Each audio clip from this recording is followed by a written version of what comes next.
ನಮಸ್ತೆ ವೀಕ್ಷಕರೇ. ದೇವನಹಳ್ಳಿ ಪಟ್ಟಣದ ಕರ್ನಾಟಕ ಕಾರ್ಯನಿರತ ಪತ್ರಕರ್ತರ ಜಿಲ್ಲಾ ಸಂಘದ ಕಚೇರಿಯಲ್ಲಿ ಮಾದಿಗ ಸಂಘಟನೆಗಳ ಒಕ್ಕೂಟದ ವತಿಯಿಂದ ಪತ್ರಿಕಾಗೋಷ್ಠಿ ನಡೆಯಿತು.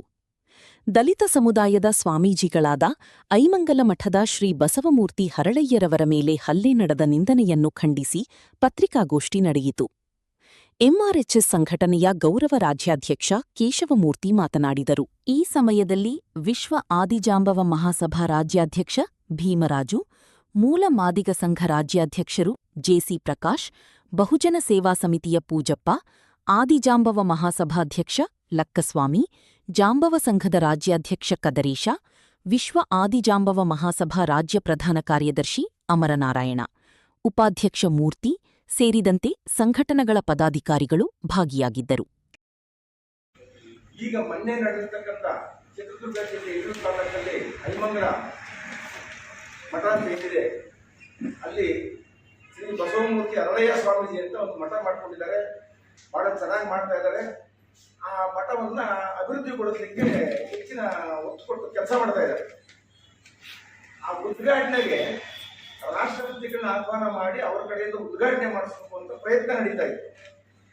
ಆ ನಡೀತಾ ಇರ್ತಕ್ಕಂಥ ಸಂದರ್ಭದಲ್ಲಿ ಏನ್ ರಾಷ್ಟ್ರಪತಿ ಬಂದ್ರೆ ಒಳ್ಳೆ ಹೈಲೈಟ್ ಆಗ್ಬಿಡ್ತಾರಪ್ಪ ಈ ಆಶ್ರಮ ಅಂತ ಹೇಳ್ಬಿಟ್ಟು ಯಾರೋ ಹೊಟ್ಟೆವರಿಗೆ ಆ ಪಕ್ಕದಲ್ಲಿರ್ತಕ್ಕಂಥ ಜಮೀನವರು ಮತ್ತೆ ಮಂದಿಗುರು ಅವರು 4-5 ಜನ ಲಿಂಗಾಯತರು ಸೇರ್ಕೊಂಡು ಅವ್ರನ್ನ ಏಕಾಏಕಿ ಯಾವ ವಿಚಾರನೂ ಇಲ್ಲ, ಏಕಾಏಕಿ 5ನೇ ತಾರೀಕು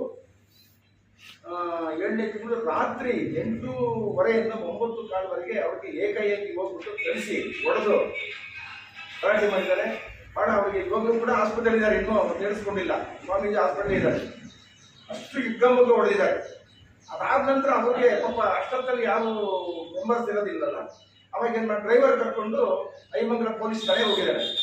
ಐಮಂಗಲ ಪೊಲೀಸ್ ಠಾಣೆ ಹೋಗಿ ಕಂಪ್ಲೇಂಟ್ ಬರೀತಾ ಇದ್ರೆ ಪೊಲೀಸ್ನವ್ರು ಎದುರುಗಡೆನೆ ಬಂದು ಚಪ್ಪಲಿ ಹೊಡೆದಿದ್ದಾರೆ ಸ್ವಾಮೀಜಿ. ಅಲ್ಲೇ ಸ್ಟೇಷನ್ದಲ್ಲೇ ಪೊಲೀಸರು ಮೂಕ್ ಪ್ರೇಕ್ಷಕರಾಗಿ ನಿಂತ್ಕೊಂಡು ನೋಡಿದ್ದಾರೆ. ಈ ಒಂದು ಘಟನೆ ನಾನು ಎಲ್ಲಿ ಕೇಳಿಲ್ಲ, ಯಾಕೆಂದ್ರೆ ಹೊರಗಡೆ ಆಗ್ತಕ್ಕಂಥದ್ದು ಸರ್ವಸಾಮಾನ್ಯ. ಪೊಲೀಸ್ ಠಾಣೆ ಒಳಗಡೆನೆ ಒಬ್ಬ ಸ್ವಾಮೀಜಿ ಮೇಲೆ ಇಂಥ ದೊಡ್ಡ ದೌರ್ಜನ್ಯ ಮತ್ತು ಗುಂಡಾಗಿರಿ ಮಾಡಿದಂತಂದ್ರೆ ಅಂಥವ್ರನ್ನ ಖಂಡಿತವಾಗ್ಲಿ ಗಲ್ಲಿಗೇರಿಸಬೇಕು ಅಂತ ನನಗೆ ಅನಿಸಿಕೆ. ಖಂಡಿತವಾಗ್ಲಿ, ಯಾಕೆಂತಂದ್ರೆ ಸ್ವಾಮೀಜಿಗಳ ಮೇಲೆ ಯಾರ್ಯಾರ ಮೇಲೆ ಮಾಡಿದ್ರೆ ಸರ್ವಸಾಮಾನ್ಯ. ಅದರಲ್ಲೂ ಹೊರಗಡೆ ಆಗಿದ್ದಲ್ದೇನೆ ಸ್ಟೇಷನ್ ಒಳಗಡೆ ಕಂಪ್ಲೇಂಟ್ ಕೊಡ್ತಕ್ಕಂಥ ಸಂದರ್ಭದಲ್ಲಿ ಚಪ್ಪಲಿ ಹೊಡೆದು ಅವ್ರಿಗೆ ಹಿಂಸೆ ಕೊಟ್ಟು ಹೊಡೆದು ಚಿತ್ರಹಿಂಸೆ ಮಾಡಿದ್ದಾರೆ, ಜಾತಿ ನಿಂದನೆ ಮಾಡಿದ್ದಾರೆ.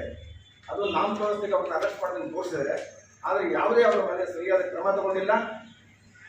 ಮತ್ತೆ ಗೃಹ ಮಂತ್ರಿಗಳನ್ನ ನಾವು ಒತ್ತಾಯ ಮಾಡ್ತಾ ಇದ್ದೀವಿ, ನಿಜವಾಗ್ಲೂ ಅವ್ರು ಯಾರು ಅಕ್ಯೂಸ್ಡ್ ಇದ್ದಾರೆ ಅವ್ರಿಗೆ ಕನಿಷ್ಠ ಜೈಲು ಪಾಲ್ ಮಾಡಬೇಕು, ಮತ್ತೆ ಗಡಿ ಪಾಲ್ ಮಾಡಬೇಕು. ಇಲ್ಲಂತಂದ್ರೆ ಅವ್ರಿಗೆ ಬುದ್ಧಿ ಬರೋದಿಲ್ಲ. ಈಗ ಹೋಗ್ತಾರೆ, ಯಾರೋ ಲಾಯರ್ ಇಟ್ಕೋತಾರೆ, ಜಾಮೀನು ತಗೊಂಡು ಬಂದು ಮೆರೀತಾರೆ, ಪ್ರಯೋಜನ ಆಗೋದಿಲ್ಲ. ಅದರಿಂದ ಅವ್ರು ಏನಾದರೂ ಮಾಡಿ ಅವರಿಗೆ ಜೈಲು ಪಾಲ್ ಮಾಡಿಸ್ಬೇಕು.